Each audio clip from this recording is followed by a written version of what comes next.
Professional football is and always will be a team sport.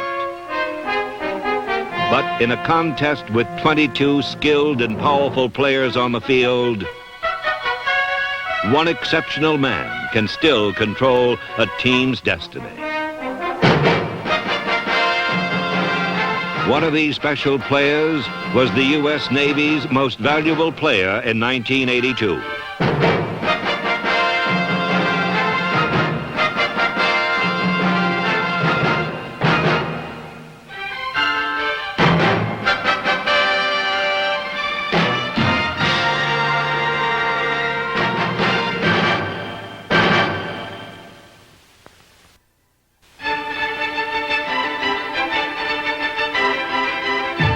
Of the 6 players selected as finalists for the U.S. Navy's MVP award this season, one was Cincinnati Bengal quarterback Kenny Anderson, a competitor well-versed in the ups and downs of his profession.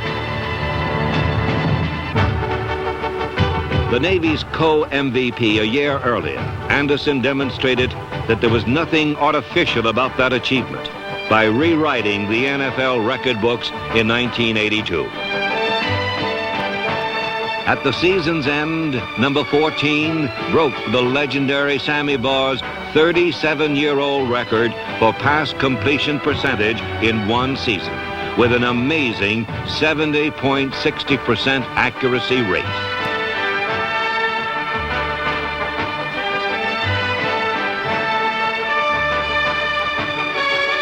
He set another NFL record by completing 20 straight passes in one game, led the Bengals to the second-best record in football, and on to the playoffs. In his 11th season, Kenny Anderson played with precision and flair, traits that made him the most valuable player in the AFC Central Division. Anderson's quest to return the Bengals to the Super Bowl ended in the playoffs, where New York Jets running back Freeman McNeil exploded for 202 yards.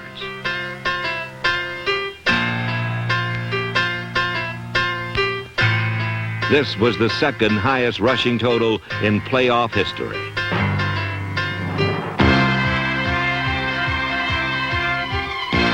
The Jets cruised on McNeil's tailwind to a 44-17 victory, as number 24 ran for one touchdown and passed for another. We have a saying every Monday and Tuesday when we get the game plan ready. What new way can we get the ball to number 24? So we're always looking for, another play for him or ways we can get him the football, and we're going to continue to do that. Highway free! Highway free! The difference between, his attitude to our offense is a breakaway back. We have a back now that can score, he can break the big one. He's very fluent. He's like a babbling brook. He takes what's there and he goes. If you just give him a crack, he'll make the damn burst. This guy can run. In only his second season, Freeman McNeil led the NFL in rushing and average per carry.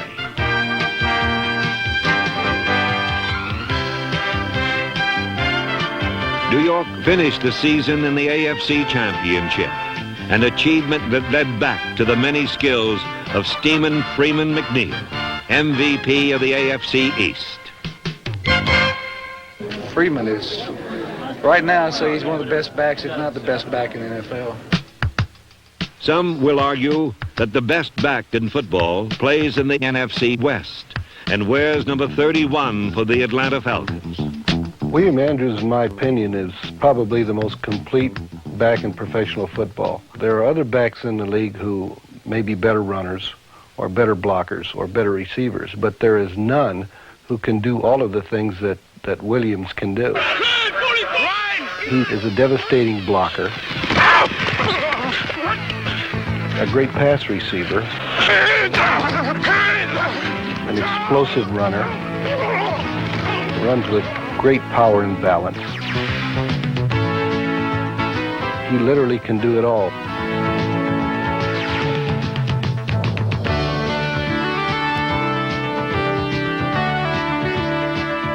during the last 3 years, William Andrews has gained more total yards than anyone in the game.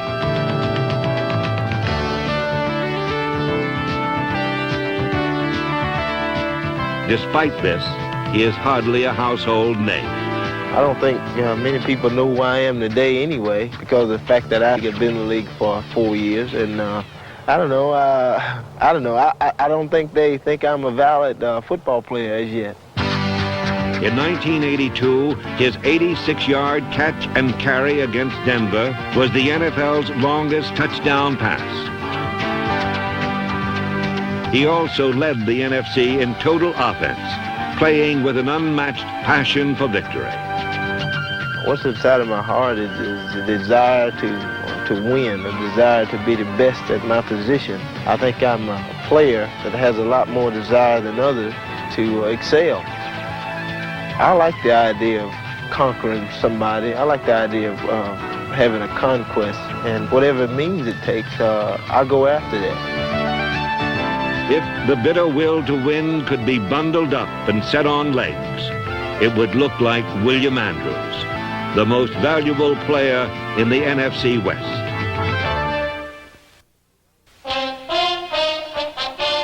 In 1982, wide receiver James Lofton of the Green Bay Packers grew from a twig into a tree that cast a threatening shadow over NFL defenses. Split the two running backs. In motion goes Phillips to the left side. Dickey needs a quick first down. They're going to reverse it out to James Lofton. Lofton comes up to the 20, to the 25, 30, 25, 40. He's gone. Nobody will catch on a reverse. Oh, what a play! And James Lofton with the ball held high at the 10, the 5, and a touchdown for Green Bay. All season long, number 80 terrorized opponents with his end-around antics.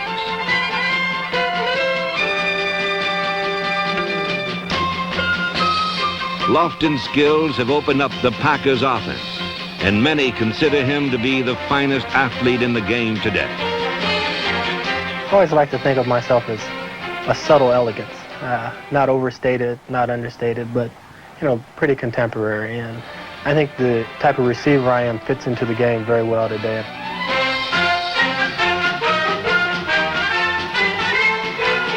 James is more of the gazelle, greyhound type guy. You better back up in a hurry when you see him coming at you, or it's all over. You can't turn around and catch up with a guy like that.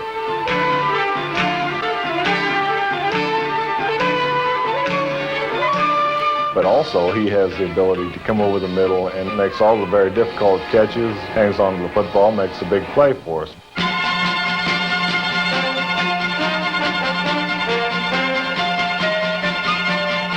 One of the NFL's most explosive teams, the Packers, qualified for the playoffs for the first time in over a decade. Perhaps the biggest reason was the tall, smooth, striding receiver, James Lofton, MVP in the NFC Central.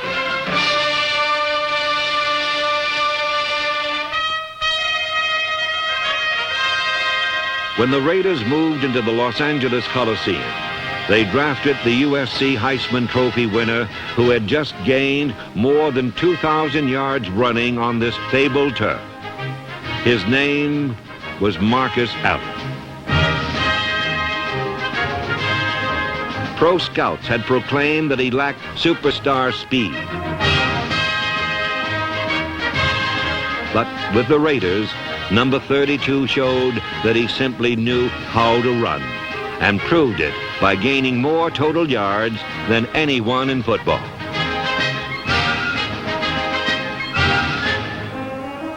Coming to the Raiders is probably the best thing that ever happened to me. It's somewhat similar to USC because I've had the opportunity while at SC to deal with a lot of real people, and I think the people at the Raiders are real people. We have a lot of characters and we have a lot of fun up there, and it's anytime I think you play a game and you keep it in that perspective, you enjoy it and you put more into it. When Allen fit right into this big, happy family, the Raiders started winning again. Their record was the AFC's best, as Allen's arrival added a startling new dimension to the Raiders' offense. Like William Andrews, He was a back that could play on every down, confidently performing everything necessary to win. No, I never doubted my ability. I was very confident coming in, and I knew I could play. At the risk of sounding conceited, I was very positive about coming in. Allen was the first rookie since Gale Sayers in 1965 to lead the NFL in scoring. His ability to cut, accelerate, and change direction allowed him to find daylight in a defense where others found only darkness.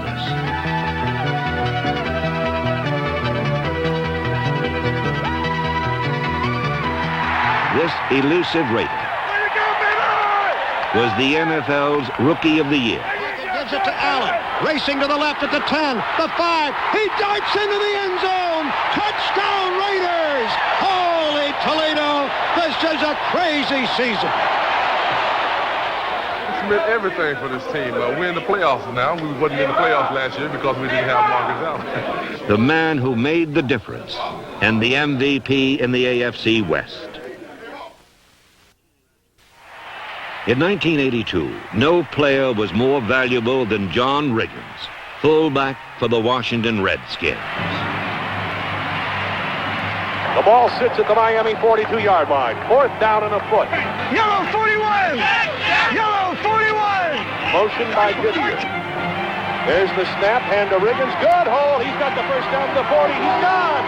The 35, the 30, the 20. He's gone. He's gone. Touchdown, Washington Redskins. In Super Bowl 17, John Riggins literally carried the Redskins to the top of the Super Bowl mountain. It was a record-breaking performance by a truly unique personality. There'll never be another John Riggins in football. He's a man unique to himself. If I was to put one word on John Riggins, I'd have to say a couple words. He's his own man, and he's a winner. Some men march to the beat of a different drummer, but throughout an 11-year career, John Riggins has taken the sticks and played riffs all his own.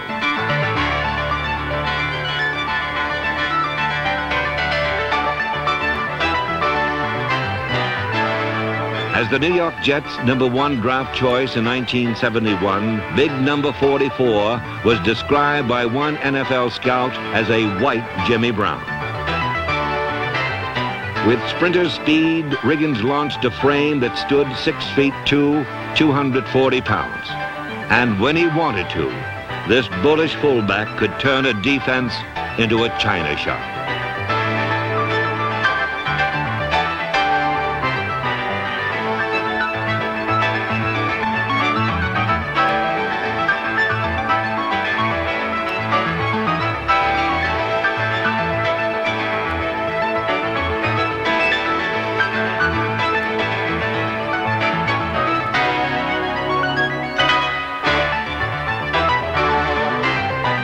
Yet beneath his rough and tumble playing style, there dwelled a quiet and thoughtful athlete who frequently drove Jets head coach Weeb Ewbank to distraction with his highly unpredictable nature. Simply put, John was different. Riggo, as his teammates called him, brought the Mohawk haircut to New York long before punk rock.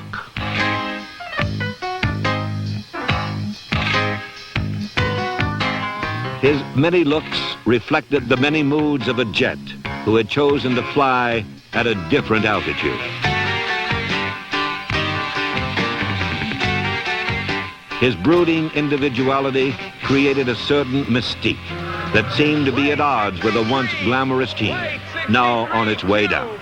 4-4. Chance. Ready. Hook one.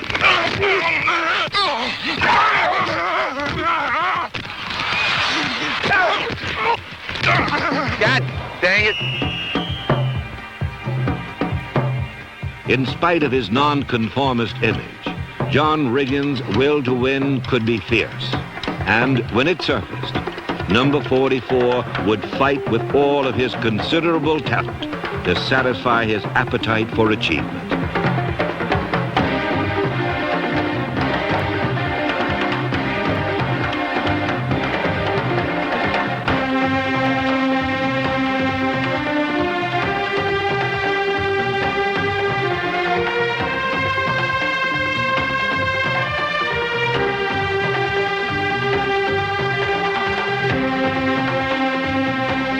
In his final days with the Jets, however, number 44 was like a thoroughbred horse pulling a plow.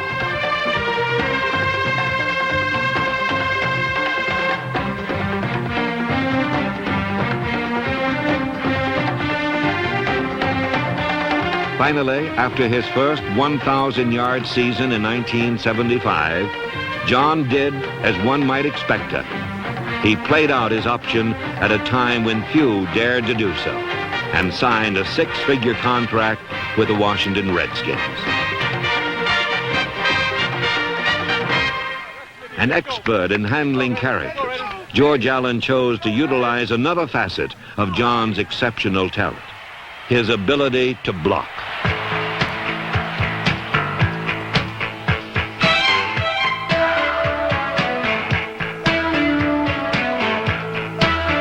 He was the highest paid blocking back ever until Allen's successor, Jack Pardee, began feeding this gigantic and exceptionally quick fullback the ball.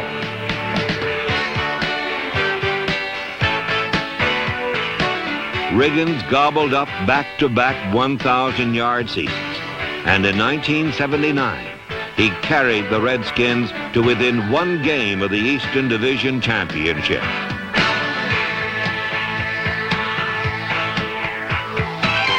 Only the Cowboys blocked their path. I don't relish the thought of going down to play Dallas because they're going to have to win the game too, and they're playing down in their own ballpark, so it's going to be just a little bit tougher for us. But we've got a lot of momentum going now, and you know it's the last game of the year, and there isn't any reason to hold anything back, so we'll be ready to play. In one of the NFL's greatest games, Riggins turned in an epic performance.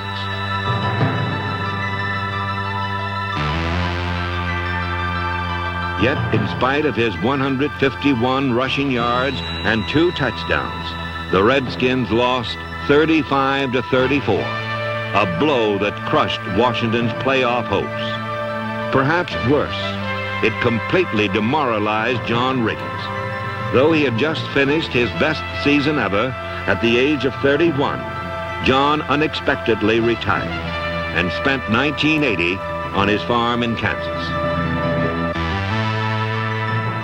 Why he really left the game is unclear. But when Joe Gibbs became the Redskins' new head coach in 1981, a film study of his new team revealed that Washington desperately needed the massive fullback. One of his first moves was to fly to Kansas to talk Riggins into coming back.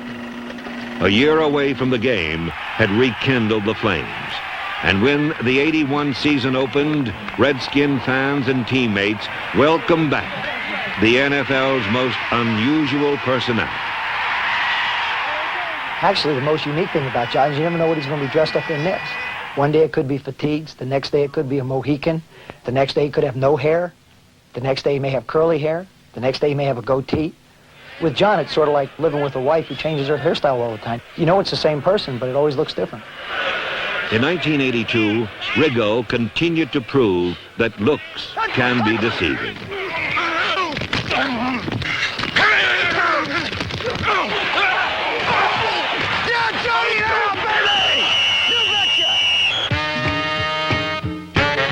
Behind a massive offensive line nicknamed the Hogs, Riggo became the bread and butter back in a gourmet offense, prepared by Joe Gibbs and served up by quarterback Joe Theismann. Washington led the league in victories. And at the age of 33, Riggins was still rumbling over the hills that most backs his age never climbed. He is probably the only back in the National Football League that will watch film and study with the offensive lineman. He knows exactly the blocking scheme on every run and play. He knows the danger areas where if there's going to be a free man open on the defense, he knows exactly where he's going to come from. He's not a slashing type of runner. He's more of a gliding type of runner. He'll take his time getting to the hole, but once the hole is there, then he really starts to operate.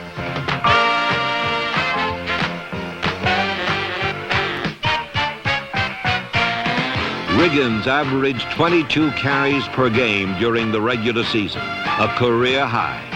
And it seemed that he became stronger the more he carried the ball. As we got closer to the playoffs, he approached me and he said, "Buggs," he said, "I'd really like to carry the ball about 35 or 40 times. And I said, "Well, John, don't kid about things like that." He says, "No," he says, "I feel I'm very effective if I touch the ball at least 30 times a game." So he went in there and approached Joe Gibbs and told Joe the same thing. He said he'd like to carry the ball at least 30 times a game. And Joe said, "Well, John, we're going to do it." And so you have to attribute a lot to John Riggins, because he was the guy that really stepped forward and said, "Hey, I want to load the wagon. I want to pull the wagon. If you want to stick with me, give me the ball." During the NFL playoffs, Riggins reintroduced to the NFL what nostalgia buffs may remember as the ground game. Number 44 ran the ball more times for more yards than anyone in playoff history, while leading Washington to convincing victories over Detroit, Minnesota, and Dallas. John loves being in the playoffs. Now all of a sudden he's flying along like a house on fire. If there's not a hole, John makes one. If there is one, he takes it hard. So I've never seen John run better. The man's a machine.